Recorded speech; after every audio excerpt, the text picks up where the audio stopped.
Mas eu vou dar apenas um pequeno exemplo aqui. Digamos que eu utilizasse o cartesiano, que justamente é o mais adequado. Como é que ficaria essa componente de aceleração? Então, vamos colocar aqui, utilizando agora o cartesiano.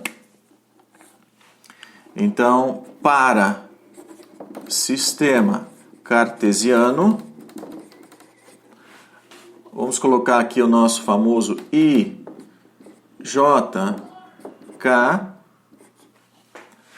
E esse sistema, nós vamos posicioná-lo aqui de uma forma mais adequada. Vamos tirar aqui algumas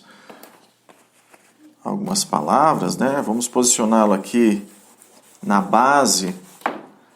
Vamos limpar um pouco o nosso quadro.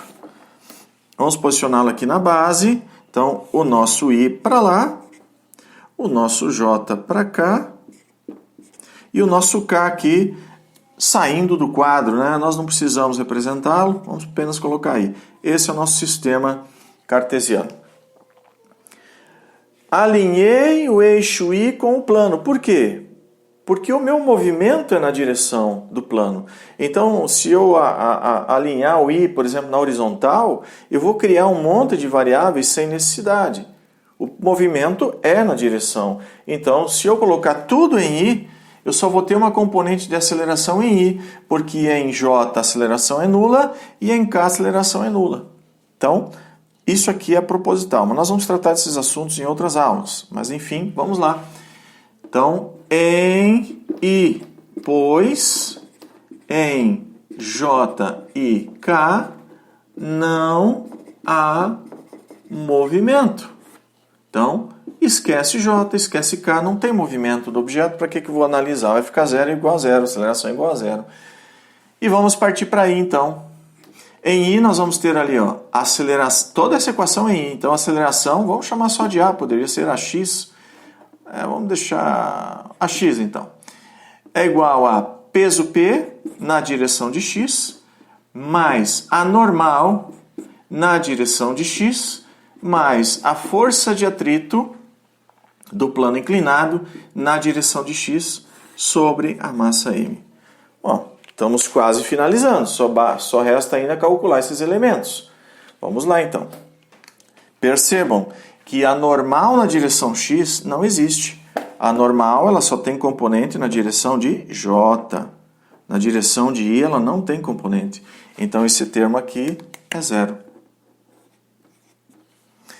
A força de atrito na direção de X é ela mesma, ela só tem componente em X. Então é full, é completa. O peso na direção de X, como que eu calculo?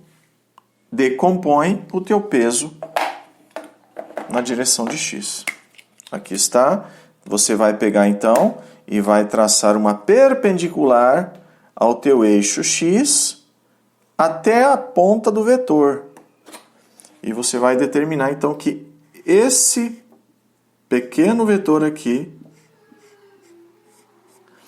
é o meu peso na direção de X. E ele aparece lá. Agora, você já pode, então, colocar até o sinal. Você sabe que ele é contrário ao I. Então, pode pôr menos px. Tá? Já sabemos disso, vamos indicar aqui, ó, menos px. Quando fiz isso, eu estou dizendo que o sinal já está aqui. E esse px agora ele é em módulo. Lembrem que nós falamos sobre essa questão. Ao colocar um valor dentro da equação, você pode colocá-lo como tendo o módulo e o sentido, ou apenas o módulo e o sentido você enfatiza pelo sinal. No caso aqui, enfatizei pelo sinal menos. E aí você pode avançar então com a tua equação. Você fica com AX igual a força de atrito na direção X menos Px sobre a massa M. Para continuar, vamos calcular então o valor do Px. Não faça cálculos secundários na linha mestre de solução. Coloca aqui do ladinho, ó, o Px é igual a quem? Aqui você vai usar, ó, o ângulo alfa está aqui, ó, alfa e alfa.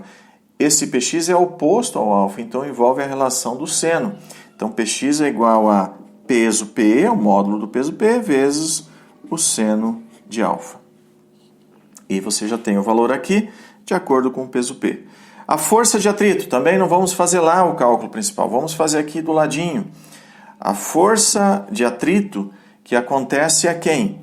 É o μ das superfícies, entre as superfícies, vezes a normal. Mas quem é a normal? A normal, se você fizer um balanço de forças na direção y, tá? Que não está representado aqui, eu não vou fazer agora.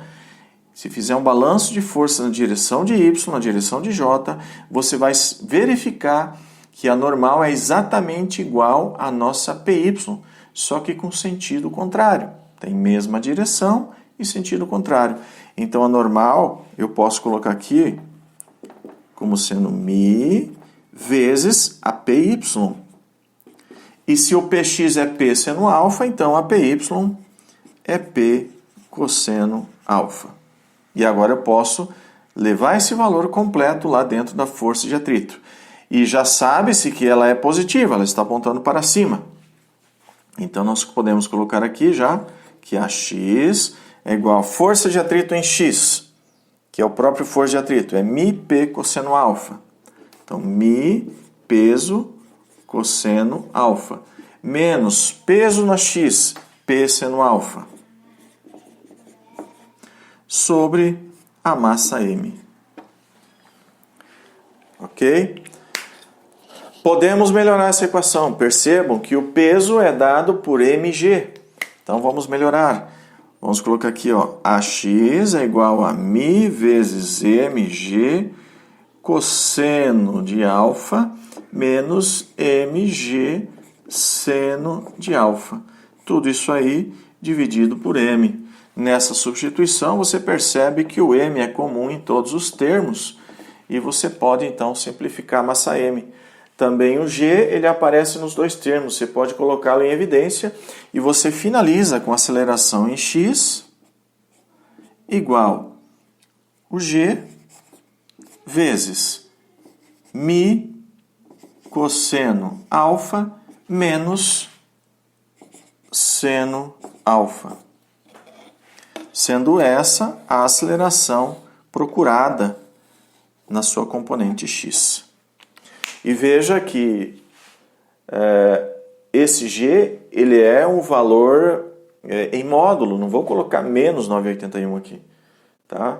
Ele é um valor em módulo, tá? Aí o ax é um módulo de g vezes esses termos aqui, ó. Os sinais estão aqui, só tem esse sinal, aqui é tudo positivo. Então, quem vai comandar o sinal é esse valor aqui. Se esse termo aqui der positivo, a aceleração é positiva. Se ele der negativo, a aceleração é negativa. Ok? E assim, então, nós terminamos a análise para I. Né? Nós estávamos com uma equação vetorial e aí optamos por trabalhar no sistema cartesiano devido à sua facilidade, afinal a trajetória é retilínea. Colocamos o sistema cartesiano alinhado com o plano para nós evitarmos muitos senos e cossenos. Vejo que apareceu aqui seno e cosseno apenas pela decomposição do peso P, mas as componentes de deslocamento estão todas alinhadas. E aí, então, substituímos dentro dessa equação de componentes de vetor e isolamos a aceleração na direção x. Qual é na direção y e z? São nulas, não tem aceleração. Então, só tem essa componente em x.